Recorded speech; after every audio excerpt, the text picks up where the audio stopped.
Mesdames, messieurs, mon travail, c'est de récupérer, d'estimer la valeur de la chose, si elle est récupérable ou pas. Si elle est récupérable, là, nous la rénovons, nous lui donnons une deuxième vie et nous l'envoyons directement à la ressourcerie, à l'entreprise. Qui là, nous avons des agents qui sont là pour recycler et rénover. Et une fois rénovés, eh ben, on les met en vente. On a un contrôleur là-bas. Je me sens utile.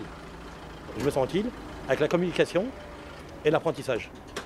Ce que j'apprends en déchetterie et à la ressourcerie. Ça m'a ouvert les yeux. Sur le recyclage, l'environnement, l'écologie. En général, les gens sont assez contents. Quand je leur explique bien où ça va, où ça termine, ils y croient pas, ils me disent ah, nous on pensait que ça allait à la poubelle puis on n'en parlait plus. Je dis non, non, on en donne une deuxième vie. Les gens maintenant commencent à s'en rendre compte que l'environnement et l'écologie c'est vraiment très très important. C'est pour ça que je vous remets cette publicité. Et si autour de vous, vous pouvez en parler à vos petits-enfants, à vos connaissances, à vos collègues de travail. Ce sera avec plaisir. Merci bien, monsieur. Très bonne initiative. Très très bien, monsieur. Je vous dis merci et bonne journée à vous. Bonjour, monsieur.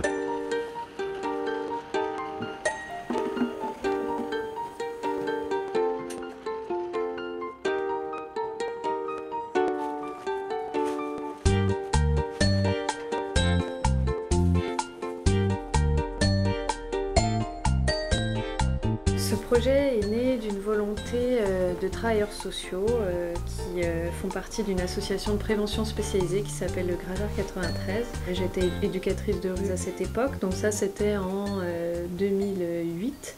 Et donc en tant qu'éducateur, on s'est dit ce qui serait bien c'est de créer de l'emploi pour les personnes qu'on accompagne et leurs familles.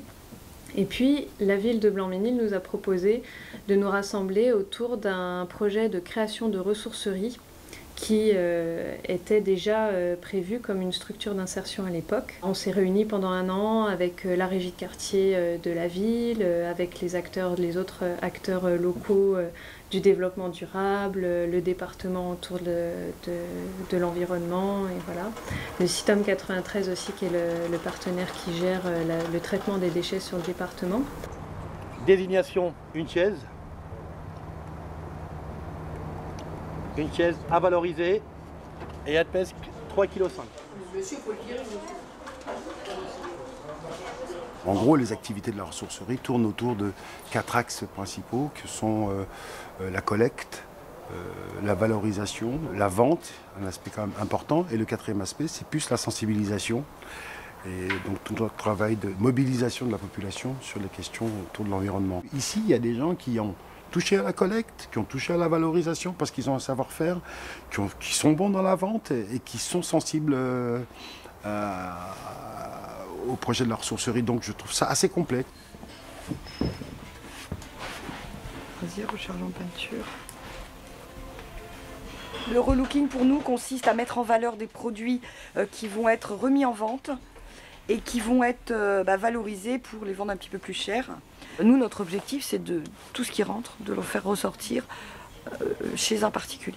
Je forme des salariés de l'entreprise, j'ai des personnes de différents niveaux. Là, j'ai un menuisier qui travaille sur un meuble, là, lui, il fait de la marqueterie avec du cajot. C'est un tremplin pour l'emploi. Ça permet aux gens qui ont des difficultés de revenir sur l'emploi de façon plus douce que dans un parcours traditionnel. Il y a un panel de compétences qui se développe et qui se transmet. Moi, je suis venue ici par rapport à Pôle emploi. Ils m'ont mis en évaluation de travail et ça m'a plu. Et donc, je leur ai plu aussi. Donc, j'ai signé le contrat pour rester 6 mois. Moi, je fais atelier informatique avec Eric. Il vient nous apprendre comment fonctionne l'ordinateur, l'intérieur, le démonter. S'il y a une panne, comment le réparer. Et je fais atelier expression. Je veux faire animatrice. Là, je suis en train de passer mon BAFA en même temps que d'être ici. Comme ça me permet de faire mon diplôme et en même temps avoir une ressource à côté. Je suis ingénieur à la tour de contrôle de Roissy. Ma participation à la ressourcerie en tant que bénévole est née de la rencontre avec Anne, qui, lors de l'implantation de la ressourcerie, n'avait pas de personnel qualifié pour s'occuper et prendre en charge les D3E et en particulier le matériel informatique. Ça a été plus loin qu'une simple participation technique. C'est devenu une véritable rencontre humaine. J'ai rencontré des gens extrêmement sympathiques, très motivés, qui progressent à un rythme effréné, à qui il faut apporter beaucoup de matière, qui sont curieux. C'est une très belle rencontre humaine aussi pour moi. Ça m'apporte autant que moi je peux apporter à la ressourcerie. Je m'occupe de la réparation des ordinateurs et du D3E. Et je suis aussi chargé de récupérer en déchetterie, ce qui m'occupe le plus clair de mon temps. Donc je récupère de tout ce que les gens jettent, donc grosso modo, je fais les poubelles pour le bien de la société. La volonté de ce secteur d'activité, c'est quand même dans les 10 à 15 ans qui viennent, un peu comme l'ont été les déchetteries. Avant, on avait que des décharges, et puis aujourd'hui, il y a une déchetterie dans chacune des villes.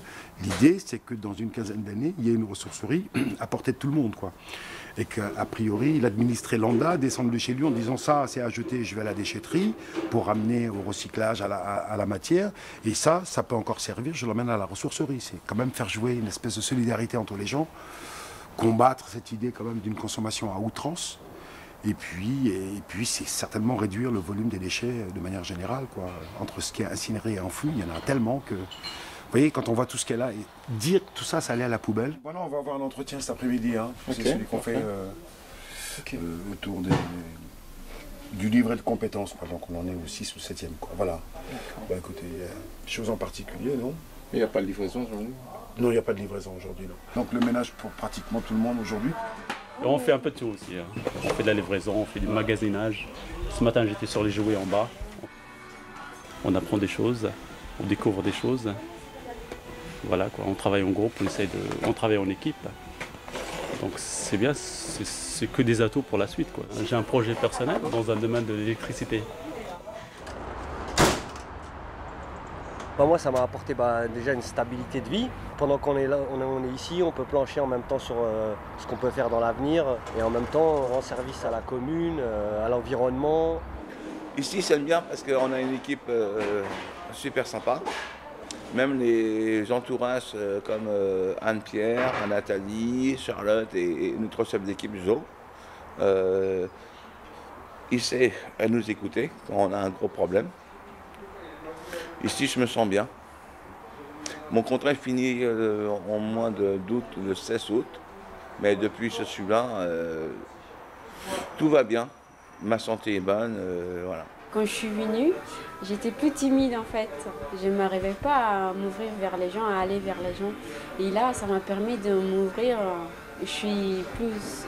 J'étais sociale, mais là, je me sens plus à l'aise de parler, même devant la caméra, devant les gens quand je suis en déchetterie. Et par rapport à ma carrière professionnelle, je vois que je suis capable de faire une vendeuse, de travailler dans un endroit plus grand que celui-là. Et c'est très bien, et j'aime bien l'ambiance, on s'amuse ici, mais on travaille en même temps parce que c'est pour ça qu'on est là. C'est bon, vous êtes prêts ?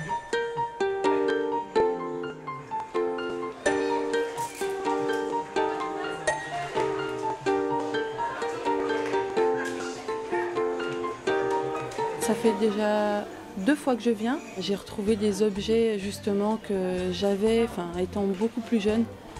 J'habitais à la campagne et des objets qui me rappellent un peu mon enfance. C'est intéressant au niveau du prix parce que c'est pas très excessif. Et j'ai appris en plus que ça crée de l'emploi. C'est très convivial.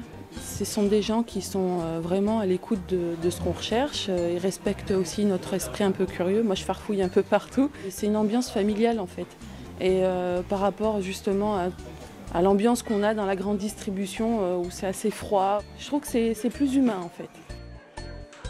Nous on aime beaucoup l'idée qu'ici puissent se rencontrer à la fois les gens qui aiment les objets, même rares, qui sont prêts à payer très cher, et en même temps les gens qui ont besoin, qui sont dans le besoin et qui ont besoin de s'équiper de manière urgente ou pas, quoi.